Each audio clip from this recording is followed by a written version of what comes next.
नमस्कार। आधुनिक भारत के कुछ महत्वपूर्ण टॉपिक्स पर हम लोग चर्चा कर रहे हैं। पहले वीडियो में हमने आपको उत्तरवर्ती मुगल शासक या मुगल साम्राज्य के पतन के बारे में विस्तार पूर्वक एक जानकारी दी। उम्मीद करते हैं आप लोगों ने वो वीडियो देखा होगा। अगर नहीं देखा है तो उसको जरूर जाकर देख लीजिए। मैंने एक प्लेलिस्ट बना दी है आधुनिक इतिहास के नाम से, तो उसमें आप जाकर देख सकते हैं। ओके, आज के हम टॉपिक में सिखों के पूरे इतिहास के बारे में जानकारी प्राप्त करेंगे। बहुत ही महत्वपूर्ण, बहुत ही इंपॉर्टेंट वीडियो होने वाला है, इसको आप लोग जरूर देखिएगा। देखिए, सिखों के इतिहास को हम लोग 3 पार्ट्स में बांटकर पढ़ेंगे। सबसे पहले जो सिखों के 10 गुरु हुए हैं उनके बारे में क्या महत्वपूर्ण बातें हैं उनको जानेंगे। फिर महाराजा रणजीत सिंह के बारे में जानेंगे, और उससे पहले जो बंदा बहादुर है उसके बारे में जानेंगे, जो कि सिखों का पहला राजनीतिक नेता था। और लास्ट में हम लोग आंग्ल सिख युद्ध जो हुए हैं उसके परिणाम क्या रहे, उसमें प्रमुख संधियां क्या हुई, क्या क्या इंपॉर्टेंट उसमें चीजें हैं, वो सब हम लोग डिस्कस करने वाले हैं एक ही वीडियो में। तो थोड़ा सा वीडियो बड़ा हो सकता है लेकिन बहुत ही महत्वपूर्ण वीडियो होगा, ये आपको याद रखना है। तो पूरा वीडियो जरूर देखना है। ओके, शुरुआत करते हैं सबसे पहले सिखों के 10 गुरु से। देखिए, सिखों के 10 गुरुओं में सबसे पहले गुरु गुरु नानक थे, जो कि सिख धर्म के संस्थापक थे। इन्होंने सिख धर्म की नींव डाली। कहां पर डाली? पंजाब में डाली। इनका जन्म तलवंडी में हुआ था। मृत्यु इनकी करतारपुर, जिसको डेरा बाबा के नाम से जाना जाता है, वहां पर हुआ था। ये खत्री जाति के थे। इनके पिता का नाम कालू जी था और माता का नाम तृप्ता था। ये सब सामान्य जानकारी है जो आपको रखनी चाहिए। 1469 से 1539 इनका कार्यकाल था। सिख धर्म के संस्थापक थे। नानक धर्म इन्होंने चलाया था। सिकंदर लोधी उस समय शासक था, दिल्ली सल्तनत चल रही थी, उसका शासक था सिकंदर लोधी, लोधी वंश का, तो उन्हीं के समकालीन थे। इन्होंने लंगर व्यवस्था की शुरुआत की, जो सिख धर्म में बहुत ही फेमस है लंगर व्यवस्था, उसकी शुरुआत गुरु नानक ने ही की थी। ओके, गुरु नानक के बाद इनके एक शिष्य जिनका नाम था लहना, वो अंगद के नाम से दूसरे सिख के गुरु बने। 1539 से 1552 इनका कार्यकाल रहा। ये सिखों के दूसरे गुरु थे। ठीक है, गुरुमुखी लिपि के जन्मदाता थे। और गुरु नानक ने जो लंगर व्यवस्था की शुरुआत की थी उसको अस्थाई किन्होंने बनाया? गुरु अंगद ने बनाया था। ठीक है, गुरु अंगद के बाद अगले जो गुरु बने वो बने गुरु अमरदास। गुरु अमरदास 1552 से 1574 तक ये अकबर के समकालीन थे। इन्होंने गोइंदवाल में अपनी गद्दी की स्थापना की और वहां पर एक बावड़ी का निर्माण कराया था, छोटा सा तालाब का निर्माण कराया था, जिसके बारे में ये भी कहा जाता था कि उसका पानी पीने से सभी रोग दूर हो जाते थे। ठीक है, और इन्होंने एक और नियम बनाया जो कि आपको जानना चाहिए कि कोई भी व्यक्ति बिना लंगर में भोजन किए वो गुरु से नहीं मिल सकता था।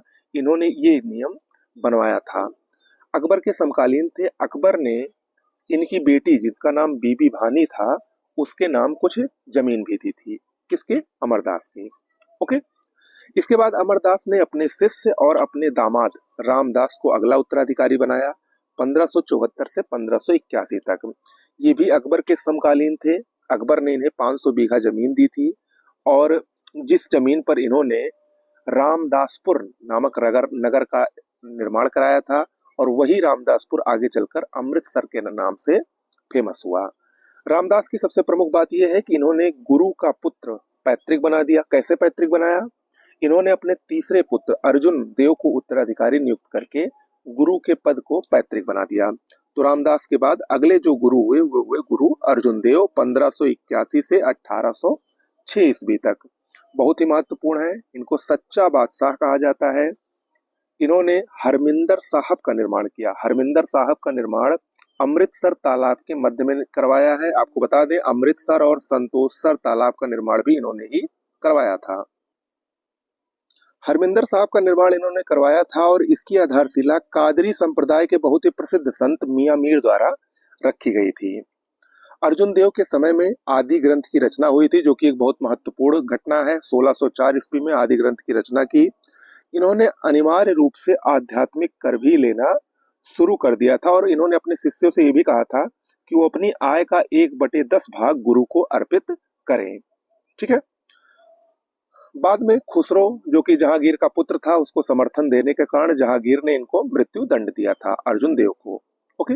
अर्जुन देव के बाद हरगोविंद अगले सिख गुरु बने 1606 से 1645 ईस्वी तक। इन्होंने सिखों में सैनिक भावना पैदा की और उनको सैनिक शिक्षा प्रारंभ की और स्वयं की रक्षा के लिए शस्त्र की धारण करने की भी आज्ञा दी। इस तरीके से देखा जाए तो सिखों को उन्होंने लड़ाकू जाति में परिवर्तित करने का कार्य किया। अकाल तख्त का इन्होंने निर्माण करवाया और मांसाहार की भी आज्ञा दी तथा कीरतपुर शहर का निर्माण कराया। कहां पर? कश्मीर में।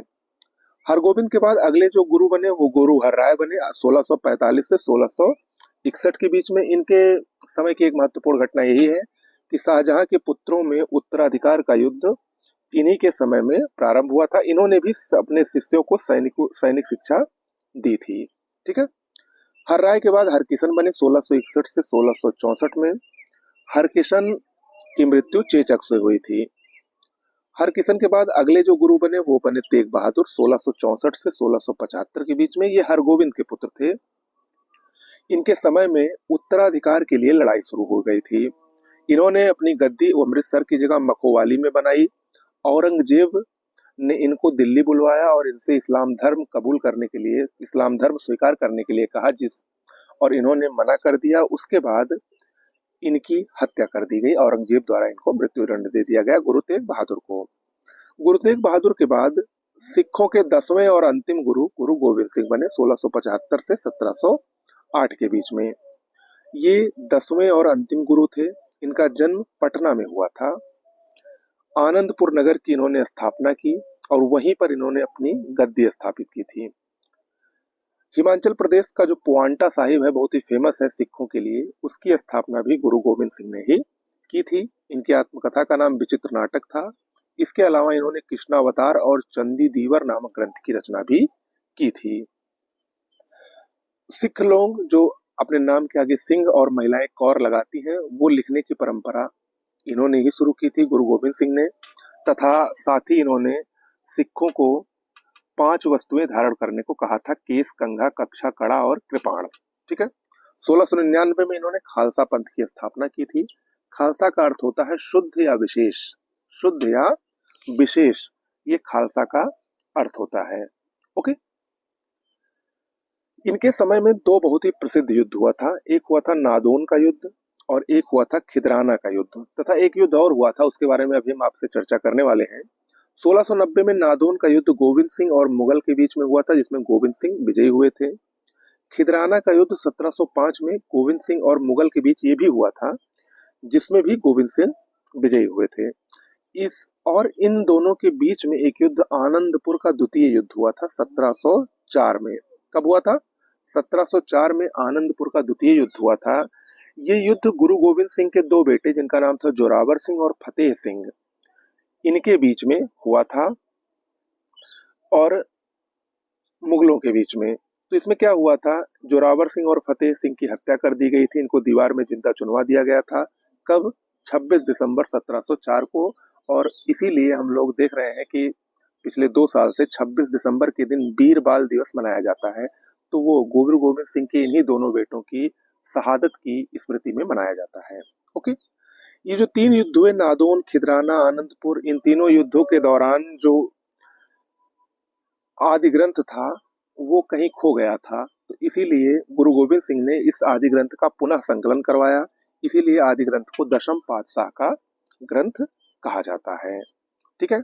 गुरु गोविंद सिंह की मृत्यु के बाद इनका एक शिष्य था जिसका नाम था बंदा बहादुर। उसने सिखों का पहला राजनीतिक नेता बनने का गौरव प्राप्त किया। तो इसके बाद हम लोग बंदा बहादुर के बारे में जानेंगे। बंदा बहादुर की बात करें तो 1708 से 1716 ईस्वी तक इसका जन्म स्थान जम्मू था। जम्मू का रहने वाला था। इसके बचपन का नाम लक्ष्मण देव था। गुरु गोविंद सिंह ने इसका नाम गुरुबख्श सिंह भी रखा था तथा इसका एक नाम माधव दास बैरागी भी था। सिखों का पहला राजनीतिक नेता था। पहले सिख राज्य की इन्होंने स्थापना की थी। गुरु नानक और गुरु गोविंद सिंह के नाम से इसने सिक्के भी चलवाए थे। बाद में जब फर्रुखसियर का शासनकाल था, उत्तरवर्ती जो मुगल शासक था, उसके काल में दिल्ली में इसको मृत्यु दंड दे दिया गया। जब बंदा बहादुर की मृत्यु हुई तो उसके बाद सिखों में सरबत खालसा और गुरुमत्ता प्रथा का प्रचलन हो गया। सरबत खालसा क्या होता था? वर्ष में 2 बार बैसाखी और दिवाली के दिन सिख समुदाय के जो लोग थे वो इकट्ठा होते थे और निर्णय लेते थे। इकट्ठा होने को सरबत खालसा कहा गया और जो निर्णय लिया जाता था उसको गुरुमत्ता कहा जाता था। आगे चलकर धीरे धीरे सिखों ने छोटे छोटे संगठन बना लिए। 1748 में दल खालसा संगठन की स्थापना कपूर सिंह के नेतृत्व में हुई और इसी दल खालसा संगठन ने 1753 में राखी प्रथा का प्रचलन किया, जिसमें कि गांव से उपज का 1/5 भाग लिया जाता था। इनसे उनकी आर्थिक स्थिति जो सिखों की थी वो सुदृढ़ हो गई। ठीक है। सिखों का गौरवपूर्ण जो असली इतिहास शुरू होता है वो पानीपत के तृतीय युद्ध के बाद शुरू होता है, 1761 ईस्वी में जो हुआ था, क्योंकि पानीपत के तृतीय युद्ध में मराठे शक्तिहीन हो गए थे और मुगल साम्राज्य भी कमजोर हो गया था, जिसकी वजह से सिखों का जो उत्थान था वो बहुत तेजी से हुआ और सिख काफी शक्तिशाली हो गए। 1763 से 1773 के बीच पंजाब में छोटे छोटे 12 राज्यों की स्थापना हुई। जो राज्य थे उनको मिसल कहा जाता था और इन मिसलों में सबसे शक्तिशाली मिसल भंगी मिसल थी, लेकिन इसमें एक और मिसल थी सुकर चकिया मिसल, जिसके एक बहुत ही महत्वपूर्ण और बहुत ही प्रतापी शासक हुए महाराजा रणजीत सिंह। तो अब हम लोग महाराजा रणजीत सिंह के बारे में चर्चा करने वाले हैं। ओके। महाराजा रणजीत सिंह 1792 से 1839 तक सुकर चकिया मिसल से महाराजा रणजीत सिंह संबंधित थे। काबुल के शासक जमान शाह ने इनको राजा की उपाधि दी थी। इनकी 2 राजधानियां थीं, राजनैतिक राजधानी लाहौर थी और धार्मिक राजधानी अमृतसर थी, ये पूछता है। 1799 में इन्होंने लाहौर पर कब्जा किया और 1805 में अमृतसर को भंगी मिसल, जो कि सबसे शक्तिशाली मिसल थी, उनके अधिकार से छीना था अमृतसर को और अपनी धार्मिक राजधानी बनाया था। इन्होंने बहुत महत्वपूर्ण कुछ विजय प्राप्त की, जिनका क्रम भी पूछ सकता है। कांगड़ा विजय 1809 में, कश्मीर विजय 1813 में, वहीं पर शाहसूजा से इनको कोहिनूर हीरा प्राप्त हुआ था कश्मीर विजय के उपरांत। मुल्तान की विजय 1818 में और पेशावर की विजय 1834 में की गई थी। ओके। 1809 में जब रणजीत सिंह ने मालवा की तरफ अपना अभियान किया, मालवा को जीतने के उद्देश्य से, तभी अंग्रेज वायसराय लॉर्ड चार्ल्स मेटकाफ ने आक्टर लोनी के नेतृत्व में एक अंग्रेजी सेना को वहां पर भेजा, जिससे रणजीत सिंह डर गए, भयभीत हो गए और उन्होंने एक अपमानजनक संधि की, जिसको इतिहास में अमृतसर की संधि के नाम से जाना जाता है, जो कि 25 अप्रैल 1809 को चार्ल्स मेटकाफ और राजा रणजीत सिंह के बीच में हुई थी। इस संधि के अनुसार सतलज नदी जो है वो दोनों राज्यों की सीमा मान ली गई। सतलज के पूरब के राज्य अब अंग्रेजों के पास चले गए हैं और लुधियाना में एक अंग्रेजी सेना रखी गई, जिससे रणजीत सिंह इस तरफ आक्रमण न कर सके। तो ये एक प्रकार से ये एक अपमानजनक संधि थी, जो कि राजा रणजीत सिंह को चार्ल्स मेटकाफ के साथ करनी पड़ी थी। रणजीत सिंह ने नानक शाही नामक सिक्के चलाए थे। ओके। रणजीत सिंह के प्रशासन की बात करें तो रणजीत सिंह एक निरंकुश शासक होते हुए भी खालसा के नाम से प्रशासन संचालित करते थे। इनकी सरकार का नाम खालसा सरकार था। इन्होंने गुरु मत को प्रोत्साहन कभी नहीं दिया। ठीक है। इनका जो राज्य था, प्रशासन था, वो 4 सूबों में विभक्त था, जिनको प्रांत कहा जाता है। ये 4 सूबे कौन थे? लाहौर, मुल्तान, कश्मीर और पेशावर। सूबे का प्रमुख अधिकारी नाजिम कहलाता था। रणजीत सिंह की सेना फौज एक खास कहलाती थी।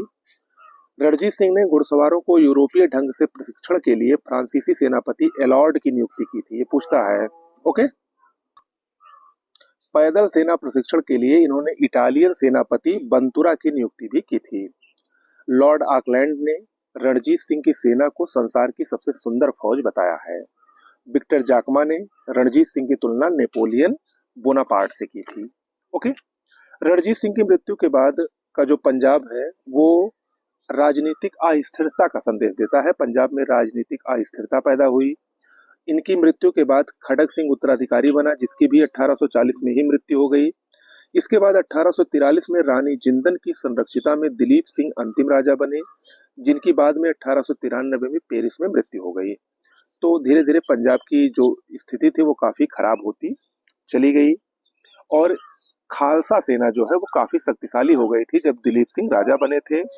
इस कारण जो लाहौर दरबार था वो उनसे डरने लगा था। अतः जो सेना को नियंत्रित करना जिंदन सिंह व लाल सिंह का एक लक्ष्य हो गया था।